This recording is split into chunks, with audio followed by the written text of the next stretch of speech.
Good morning friends.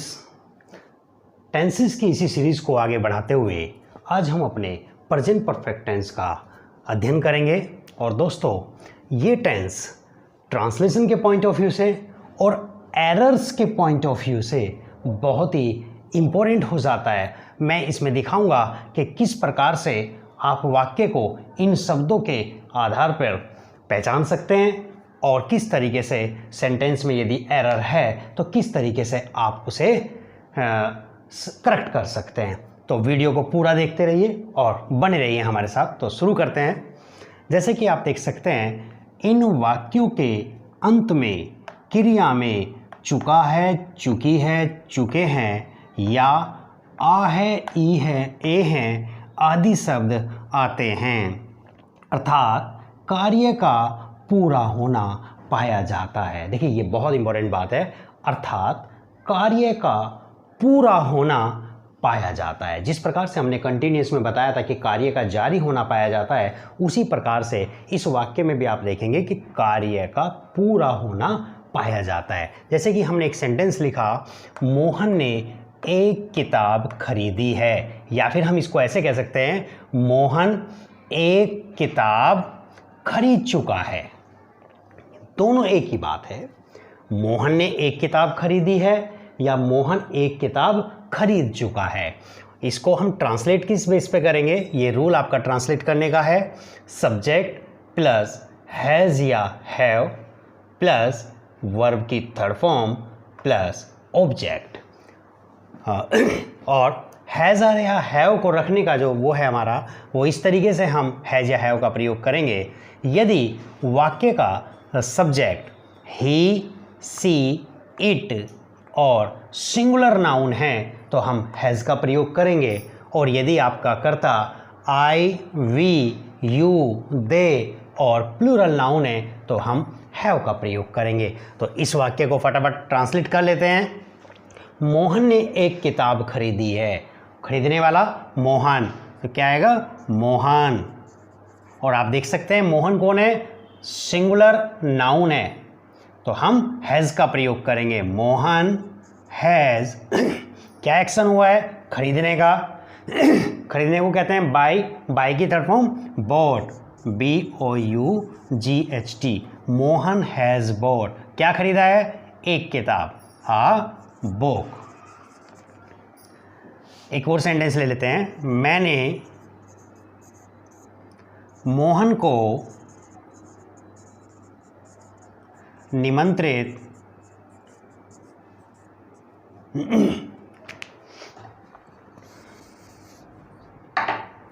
मैंने मोहन को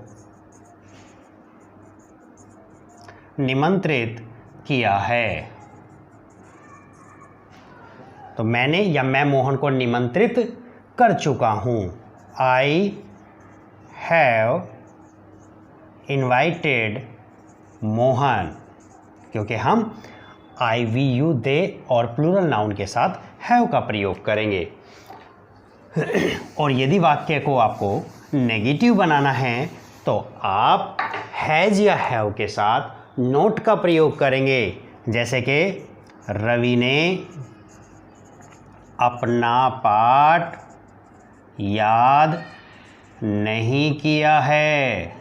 रवि ने अपना पाठ याद नहीं किया है, तो क्या करेंगे हम? रवि के साथ has, Ravi has not, Ravi has not, क्योंकि हैज़ या हैव के साथ जब हम नोट लगाते तो वाक्य नेगेटिव बन जाता है।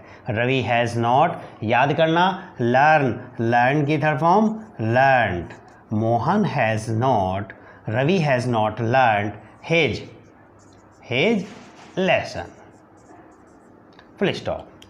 इंटरोगेटिव, आपको पता ही होगा कि जो हेल्पिंग वर्ब होती है, जो नोट के साथ आती है, जैसे कि हम नोट नेगेटिव बनाने के लिए हम नोट का प्रयोग किया। अब नोट के साथ कौन आ रहा था? Has not, have not. तो जो हैज़ या हैव है ये हमारी हेल्पिंग वर्ब है। और हर एक टेंस में जो हेल्पिंग वर्ब होती है वो ही क्या की अंग्रेजी को के लिए यूज़ होती है। जैसे कि क्या तुमने खाना खा लिया है। क्या तुमने खाना खा लिया है। अब क्या की अंग्रेजी को हम क्या रखेंगे, हैज़ या हैव में से किसी एक को रखेंगे, और तुमने यानी कि यू, और यू के लिए क्या रखते हैं हम, हैव, तो हम शुरू में ही हैव का प्रयोग कर लेंगे क्या की अंग्रेजी के लिए, हैव यू खा लिया है, ईट या टेक, तो टेक की third form taken, have you taken the food, क्या आपने खाना खा लिया है या खाना ले लिया है, एक ही बात है। तो आई होप आपको ये समझ आया होगा। और यदि इंटरोगेटिव को हम नेगेटिव बनाते हैं तो उसके दो तरीके हैं, चाहे तो आप सब्जेक्ट के बाद नोट ले आइए, और चाहे हैव या हैव और नोट को मिलाकर उसे कंटेंटेड फॉर्म बोलते हैं, आप शुरू में भी ला सकते हैं। तो आपका अगर ये बनाया क्या तुमने खाना नहीं खाया है, तो have you not taken the food, या फिर आप इसको ऐसे भी बना सकते हैं, haven't you taken food, question mark, दोनों सही हैं। अब फटाफट इसके हम पहचान कर लेते हैं कि इनको हम फिल इन द वर्ब्स, जब हम हमारे क्वेश्चंस आते हैं इंग्लिश में और फिल इन द वर्ब्स का क्वेश्चन आता है तो उसको हम कैसे सॉल्व करेंगे। तो डियर स्टूडेंट्स, ये कुछ वर्ड्स मैंने लिखे हैं, जैसे कि ever, never, just, already. Ever माने कभी, यानी कि कभी भी, अब से पहले और आज तक, यानी कि कभी। नेवर कभी नहीं, आज तक भी नहीं। एवर कभी, नेवर कभी नहीं। जस्ट अभी अभी, ऑलरेडी पहले ही। बाय नाउ अभी तक, येट अभी तक, सो फार अभी तक, टिल नाउ अभी तक, टू दिस डे आज तक, ऑफ लेट हाल ही में, लेटली हाल ही में, रिसेंटली हाल ही में। आप देख सकते हैं ये कुछ वर्ड्स हैं, और मैं बताना चाहूँगा यदि आपके वाक्य में इन वर्ड्स में से कोई भी एक वर्ड आ जाता है तो आप समझ जाएंगे कि ये वाक्य आपका प्रेजेंट परफेक्ट का। ये बात बहुत इंपॉर्टेंट हो जाती है क्योंकि हमें नहीं पता चल पाता कि ये वाक्य किस टेंस का है। जैसे कि मैं आपको एग्जांपल देकर बताऊंगा, स्पेस स्पेस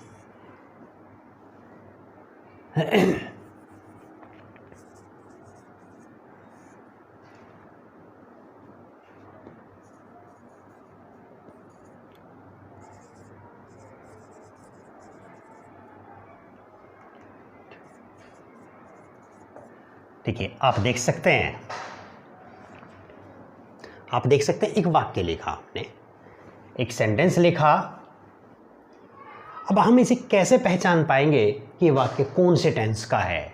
लेकिन आप एक वर्ड यहाँ पर दिया गया है एवर, और एवर से आप पहचान सकते हैं कि ये वाक्य प्रेजेंट परफेक्ट का है। और जब आपको पता है ये प्रेजेंट परफेक्ट का है तो पहले उसकी हेल्पिंग, आप देख सकते हैं ये वाक्य आपका इंटरोगेटिव है, ये वाक्य आपका इंटरोगेटिव है, और सब्जेक्ट से पहले क्या आएगा आपका helping verb, have, you, ever, और सी की तरफ form seen, have you ever seen a white elephant, क्या तुमने कभी सफ़ेद हाथी देखा है?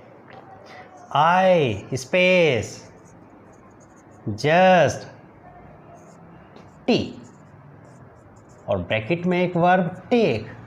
पहचानिए दोस्तों, लेकिन बड़ा मुश्किल हो जाता है पहचान पाना। इन वर्ड्स के माध्यम से आप इसे आसानी से पहचान सकते हैं। और एक वर्ड आया है, देखिए यहाँ पर जस्ट, और जस्ट से आपको पता चल जाएगा कि वाक्य आपका प्रेजेंट परफेक्ट का है। और जब आपको ये पता चल गया प्रेजेंट परफेक्ट का है तो इसमें हेल्पिंग वर्ब, और वर्ब किसके अकॉर्डिंग आएगी? प्रेजेंट परफेक्ट के अकॉर्डिंग आएगी। आई के साथ क्या यूज करते हैं हम? Have, I have just, take की third form taken, I have just taken tea. Very good, बहुत बढ़िया। आई होप आपको सब समझ आ गया होगा। मैं एक इम्पोर्टेंट बात आपको, जो अक्सर कंपटीशन में पूछी जाती है और क्वेश्चंस उस पर गलत होते हैं। देखिए, मैंने यहाँ पे 4 शब्द लिखे हैं, एवर, नेवर, जस्ट और ऑलरेडी। इन शब्दों का प्रयोग आप वर्ब की थर्ड फॉर्म से पहले ही करेंगे, यानी कि हेल्पिंग वर्ब से पहले इन वर्ड्स का प्रयोग नहीं करेंगे। इनका प्रयोग हेल्पिंग वर्ब के बाद और वर्ब की थर्ड फॉर्म से पहले होगा। जैसे कि आई हैव जस्ट टेकन टी। हमने एक सेंटेंस लिखा, जस्ट से हमें पता चल गया वाक्य प्रेजेंट परफेक्ट का है, लेकिन हमने जस्ट को हैव से पहले नहीं लिखा है। यदि हैव से पहले हम जस्ट को लिख देते तो ये वाक्य आपका रॉन्ग हो गया होता। इसलिए हम जस्ट, एवर, नेवर, जस्ट और ऑलरेडी का प्रयोग एक्शन यानी कि वर्ब की थर्ड फॉर्म से पहले ही करेंगे। आपको आ गया होगा। नेक्स्ट एक इंपॉर्टेंट बात और, देखिए यहाँ पे कुछ वर्ड्स लिखे हैं, by now, yet, so far, till now, to this day. इन सब का अर्थ आज तक या अभी तक है। आज तक और अभी तक है, और जिस भी वर्ड का हिंदी अर्थ आज तक या अभी तक होगा वह वाक्य आपका नेगेटिव में बनेगा। जैसे कि he space his food yet, full stop, और ब्रैकेट में एक वर्ब है टेक। आप देख सकते हैं एक वर्ड आया है यहाँ पर येट। येट के दो फायदे आपको मिलने जा रहे हैं। येट ये बता रहा है कि वाक्य प्रेजेंट परफेक्ट में है, और आपको ये भी इंडिकेट करेगा कि येट वाला वाक्य आपका नेगेटिव में बनेगा। और फ्रेंड्स मैं एक बात और बताना चाहूँगा आपको, येट, बाय नाउ, सो फार और टू दिस डे ये सेंटेंस की लास्ट पोजीशन यानी कि लास्ट में होंगे, और इनका अर्थ फिर भी नहीं होगा, अभी तक होगा। यदि इसका अर्थ फिर भी होगा तो वो कंजक्शन का काम कर रहा होगा, उसको हम कॉम्प्लेक्स सेंटेंसेस में और कंपाउंड में हम इसको यूज़ करते हैं। लेकिन ये यहाँ पर क्या है, ये लास्ट पोजीशन पर आएगा, ये लास्ट पोजीशन पर आएगा, और इसका मतलब होगा अभी तक। तो वाक्य को पूरा कर लेते हैं, ही हैज़, और वाक्य नेगेटिव बनेगा तो हमें नोट का प्रयोग करना होगा, ही हैज़ नॉट। टेक की third form taken, he has not taken his food yet, उसने अभी तक अपना खाना नहीं खाया है। तो दोस्तों आई होप आपको ये सब समझ में आया होगा। और एक जो क्वेश्चन जो प्रेजेंट परफेक्ट में एरर को लेकर आता है और अक्सर वहाँ से एरर पूछी जाती है, तो आप देख सकते हैं present perfect plus past event. ये पास्ट इवेंट क्या हुआ, ये क्या हुआ, जैसे कि I have bought this house last year. दोस्तों ये मैंने एक सेंटेंस लिखा, I have bought this house last year, ये लास्ट ईयर आया, और एरर का जो वो है हमारा वो भी यही है बेस। प्रेजेंट परफेक्ट का वाक्य होना चाहिए जो कि आप देख सकते हैं हैव बॉट प्रेजेंट परफेक्ट है, और प्लस पास्ट इवेंट यानी कि पास्ट की कोई घटना।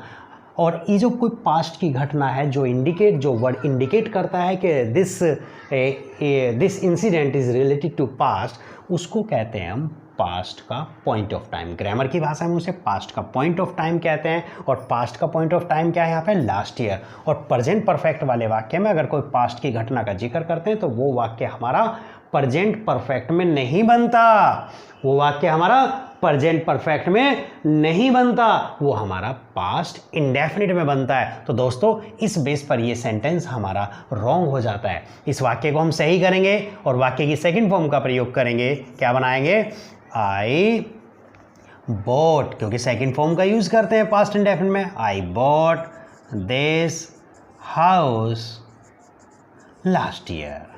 अब ये वाक्य आपका सही हो जाता है, और ये एरर आपके एग्ज़ाम में बहुत ज़्यादा पूछी जाती है, बार बार पूछी जाती है, तो इसको आप अच्छे से करेंगे।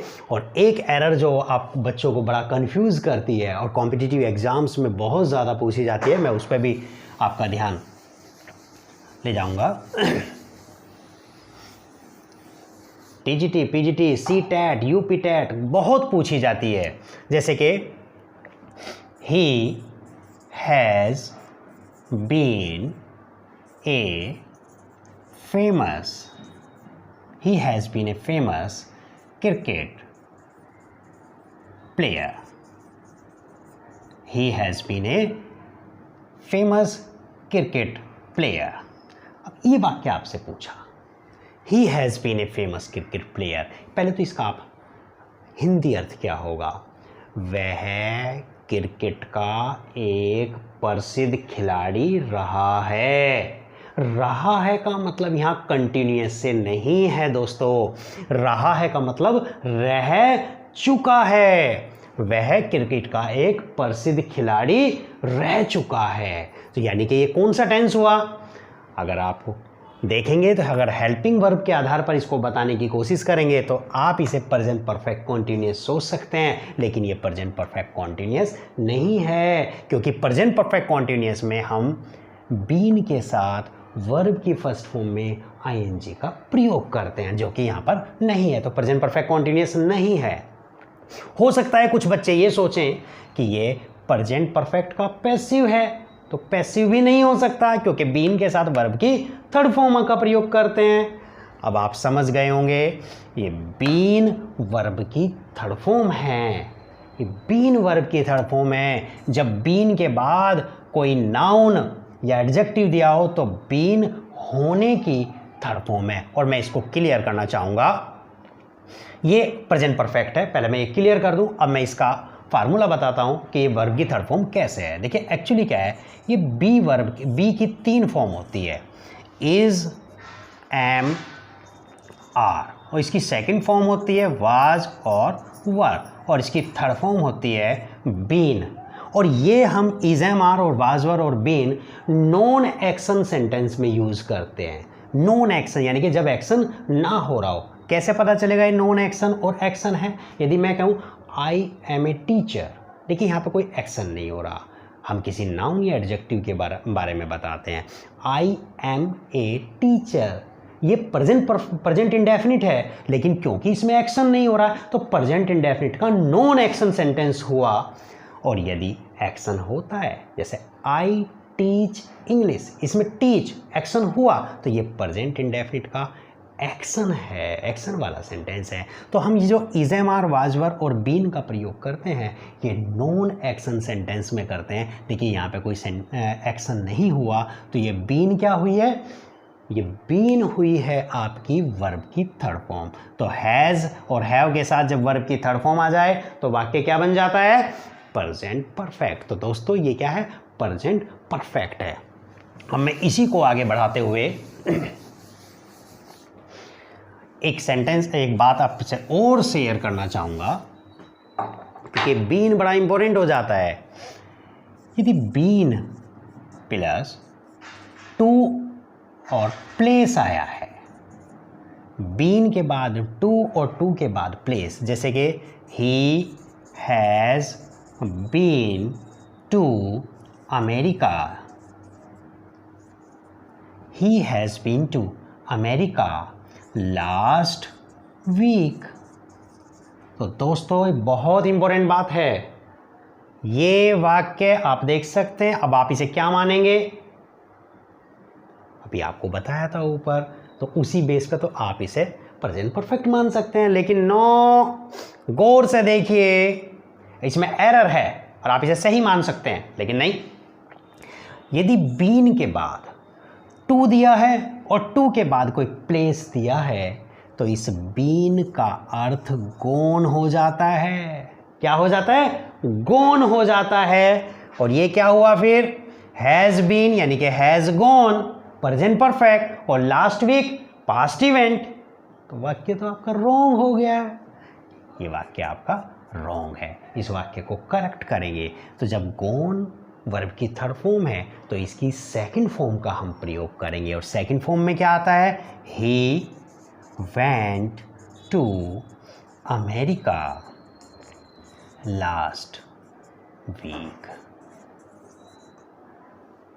और ये वाक्य आपका करेक्ट हो गया है। तो दोस्तों आपको ये वीडियो पसंद आया होगा। मैं और अच्छी वीडियो के साथ आपके साथ इस सीरीज़ को आगे बढ़ाऊंगा। और देखते रहिए, बने रहिए हमारे साथ। Thank you, bye bye.